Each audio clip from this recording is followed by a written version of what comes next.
Welcome back, and thank you for staying with Front Row. Of course, we continue with that conversation. It is International Women's Day. We're having a conversation on how best we can achieve equality in our society. My guest is still with me, and I just want to start with you, Nancy. Today, CS Kobia did mention that a first ever private sector gender equality policy has been formed in partnership with Kenya Private Sector Association, which will sort of be used to advance issues of gender equality and empowerment in the private sector.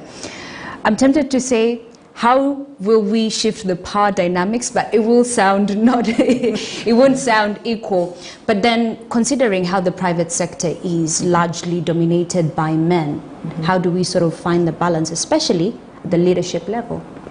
One, I really want to look at private sector as a profit-making enterprise, or rather profit-making companies. Yeah. So number one thing, when we bring the policies, most of the time the private sector will always ask, what is in it for me? Especially the leaders of those private sectors, the CEOs of those companies. Because what does this mean? It means these are gender responsive policies. And most of the time you realize that most women that work in the private sector, number one, these women are expected to take maternity leave, and the private sector, they really want to maximize on the profits. Yeah. So most of the time you realize they are not able to employ women who are pregnant. They don't want to employ women who are having children because they look at their profit. So when we look at it, generally most of the private sector, they employ men because they really want to maximize on their profit and even the masculinity, so to speak.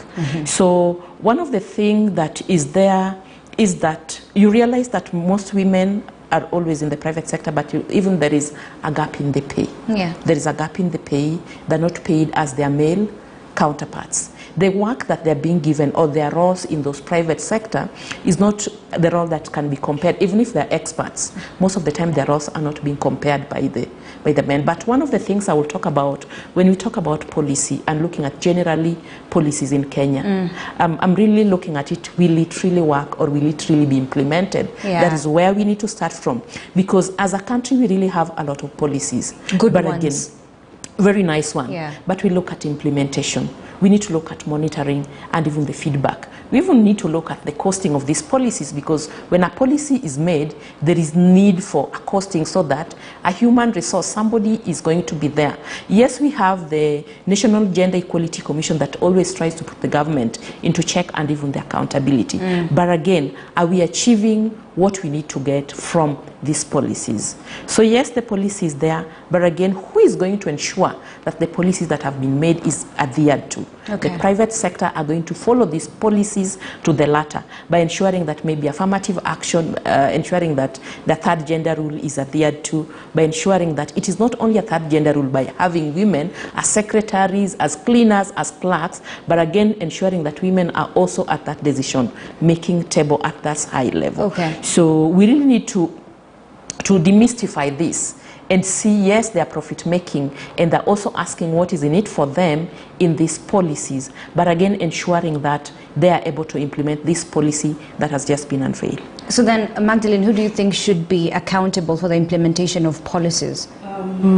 Yeah, thank you, Ashley. And maybe to say something, I'm very happy this is happening. Yeah. We are talking about a private sector policy. Okay. I know last year, 3 years ago, Terre de Homes, Netherlands, in partnership with Plan and other organizations in Kenya, did a private sector study to look into women inclusion and in all those economic opportunities and even at work. Yeah. And there were very worrying findings around how women are really included, and the challenges they face in those kind of private companies and at work. Okay. And I'm very happy because KEPSA was part of these kind of discussions and conversations. And today, as even we mark International Women's Day, we are seeing some fruits. Yes, we are saying it's a policy, and to me that's a great achievement and some milestones towards achieving gender equality even at workplace. And for sure, if you look at the challenges women face, of course, we are saying equal pay for equal work. Yeah. Because we believe if I'm skilled, like my fellow colleague who is a gentleman, we should get equal pay. But that is not always happening in most of these. So what my colleague is saying around the monitoring to ensure these policies implemented is very crucial. And you're asking me who who is supposed to do that? Yeah. Because when our policy is passed and already disseminated, we have a role, even all the actors involved has a role to disseminate.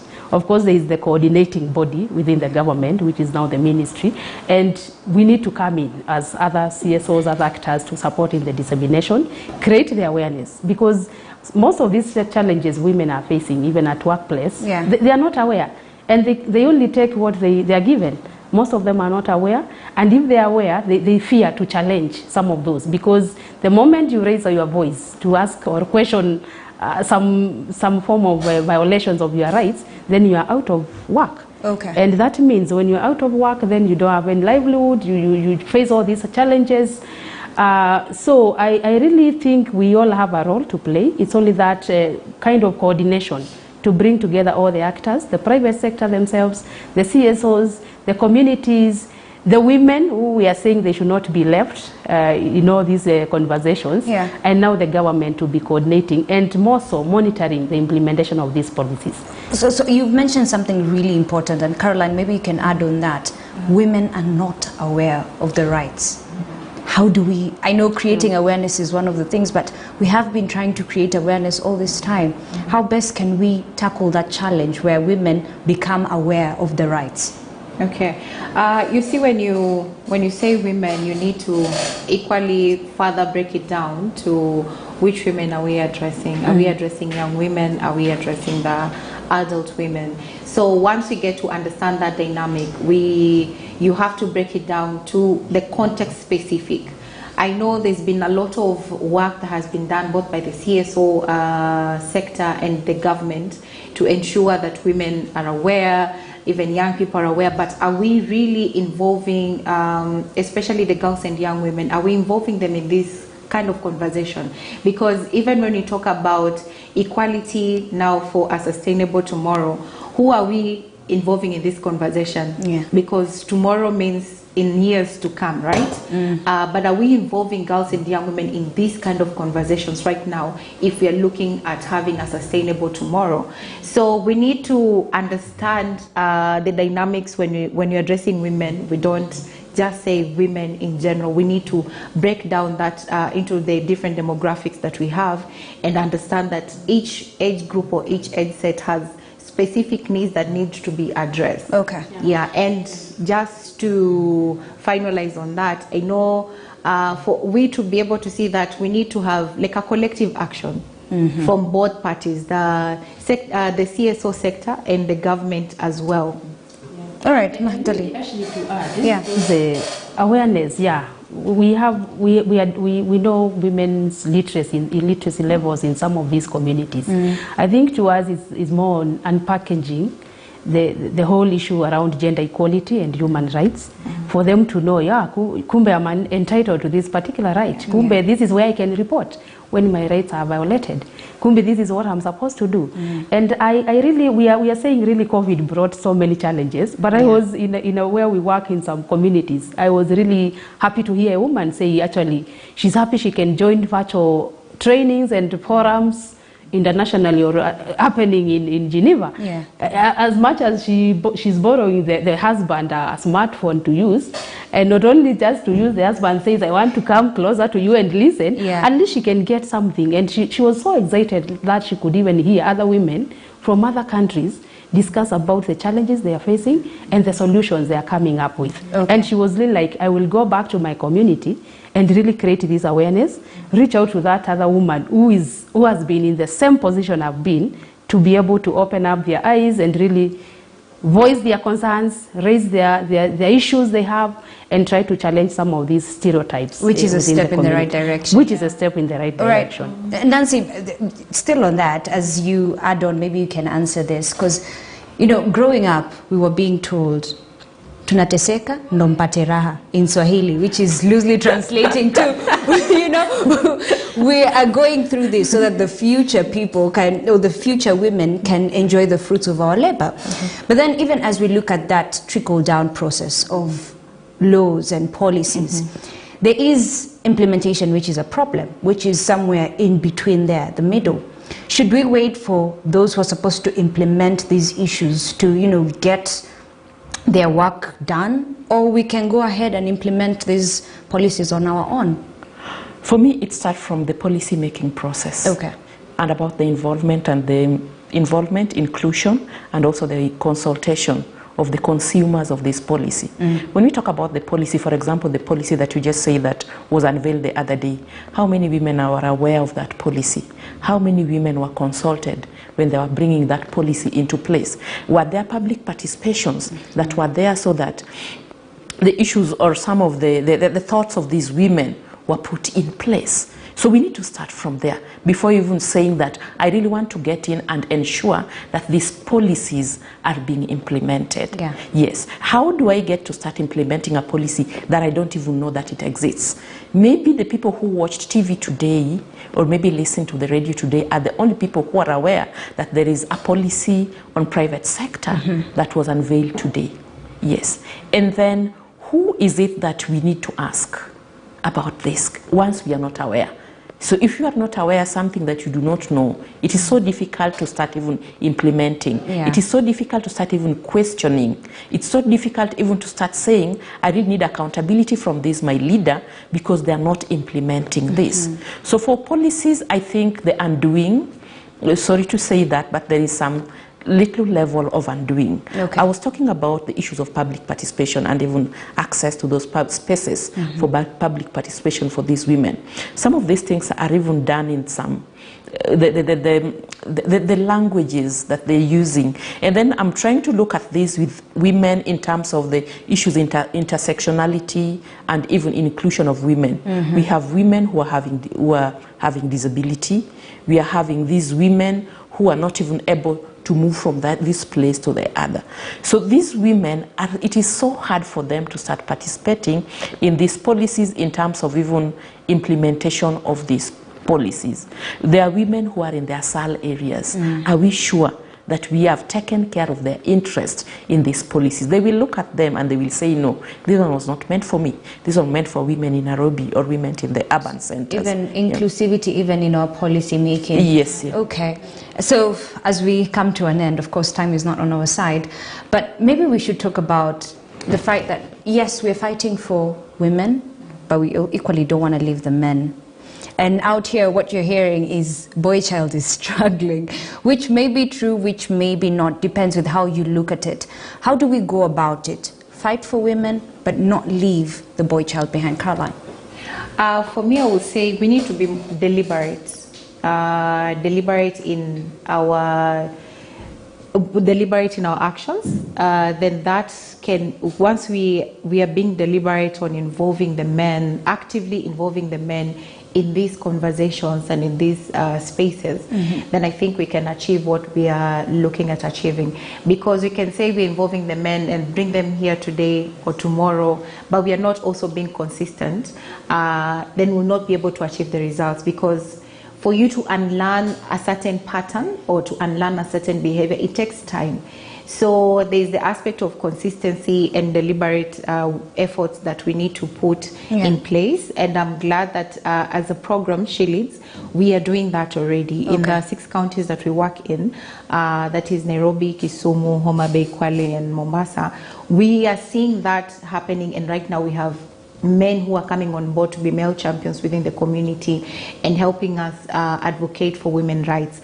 So it's something that is possible, and it's working within the communities. For me, it's a call to action to everyone that we have to be more deliberate to ensure that we are involving them in these spaces, so that I know the general perception that people have is that if someone is a feminist, hates men, a woman who hates men is a woman who hates men and not a feminist. It's that simple. It's that simple. So let's unlearn this notion that if a woman hates a man, or if a woman has a hidden is bitter towards men, is a feminist. No. Even we have men who are feminists. A feminist is someone who's advocating for equal rights for women. It's that black and white. Anything else outside that scope, it's someone who just hates men. Let it be labeled clearly, and let's not say all feminists are anti-men, feminists are etc. Yeah. Yes. Yeah, you want to add something on that? Yeah, I like that question because these are questions we've had even in the communities throughout our project. Yeah. She Leads, this is a program we are calling She Leads because we want to have girls and young women up there to amplify their issues and voices in terms of matters affecting them. But really, we have, in addition to what Caroline said, we have to go back and ask ourselves what really happened. Because conventionally, men have been protectors of women. Yeah. Actually, they have been empowered long before. What is happening? What has gone wrong? Do we need to go back and look at our, maybe the destruction of the family setup or those social fabrics is gone or dead? And what can we what can we do as communities and as families? Because it will start from there, just to bring men to where they used to be before. Because there's something wrong. Because when you look at what is happening, even the femicides, we are seeing men killing their girlfriends, killing their wives, killing their children. There's a problem. Okay. And to me, we have to go back to the drawing board, ask ourselves what went wrong and when, and how do we really restart that conversation. Nancy, I want to put you on the spot. You just saw it coming. She's asked that question. So what do you think went wrong? Briefly. For me, what I would say, there is nothing went wrong. Okay. Because women were taking too much. But now they're empowered and they're now coming out and seeking their spaces. Okay. And that is why I think men are just becoming resistant. Because we're just trying to get spaces. It is not that there is something that was done wrong that we need to go back. Because we look at GBV, it was at its worst. I don't even think, because we didn't even have laws and policies on GBV. We didn't even have laws and policies on sexual harassment. But again, right now they're there. So women are coming out to voice issues affecting them. But the men are so rigid in their spaces. And they feel this is our space, we had already occupied it, and we don't want to move. And for me, when we even always talk about equality, I look at equality as a result, equity as a means. So men had already had those resources. When we talk about fair distribution of these resources, it is like they want to come in. It is they're already in that space. You see, like somebody trying to invade our space. So nothing went wrong and nothing is happening wrong. It is just that the men do not want us to get into those spaces. We are waking up. Yes, we are waking up because those atrocities, they were there even long time. But yeah. I want to give each of you 30 seconds to give your final remarks as we conclude. Maybe I'll start with you, Caroline. 30 seconds. Well, for me, I would say women are no longer saying they want to, we want to be involved. Women are now saying that we want to be empowered. Women can create policies, women can be leaders, women can be anything that they want to be in this space. The only thing they need is, can we create a safe environment for them to thrive? All right, Magdalene, final remarks. And to me, as we mark International Women's Day, I think it's call to action to everyone. Let this be a topic for the 365 days in a year. It should not be just a topic on this particular day and we forget about it and wait until next year.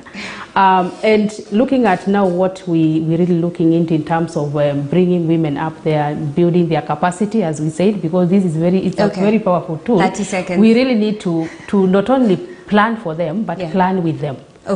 Nancy, 30 seconds. Okay, 30 seconds. Basically what I would say as a parting shot is that, I mean, what we need to really get out of, especially women, is this patriarchal statement, women are enemies of one another. And again, when we speak about even issues of feminism, it is about that us seeking strength. We are already strong, and all that we want is just the space, our own space. There's something that you say that I think I'm taking it home. Equality as a result, equity as a means. Thank you very much for joining us here on Front Row. Nancy Okoth, Project Manager, Plan International. Next to her, Magdalene Wanza-Mwoki, who is a Country Manager at Terre de Homes, Netherlands. And last but not least, Caroline Borai, who's Country Coordinator, She Leads Program. Thank you very much. And thank you for your valued company. I'm Ashley Mazuri. Enjoy the rest of your viewing.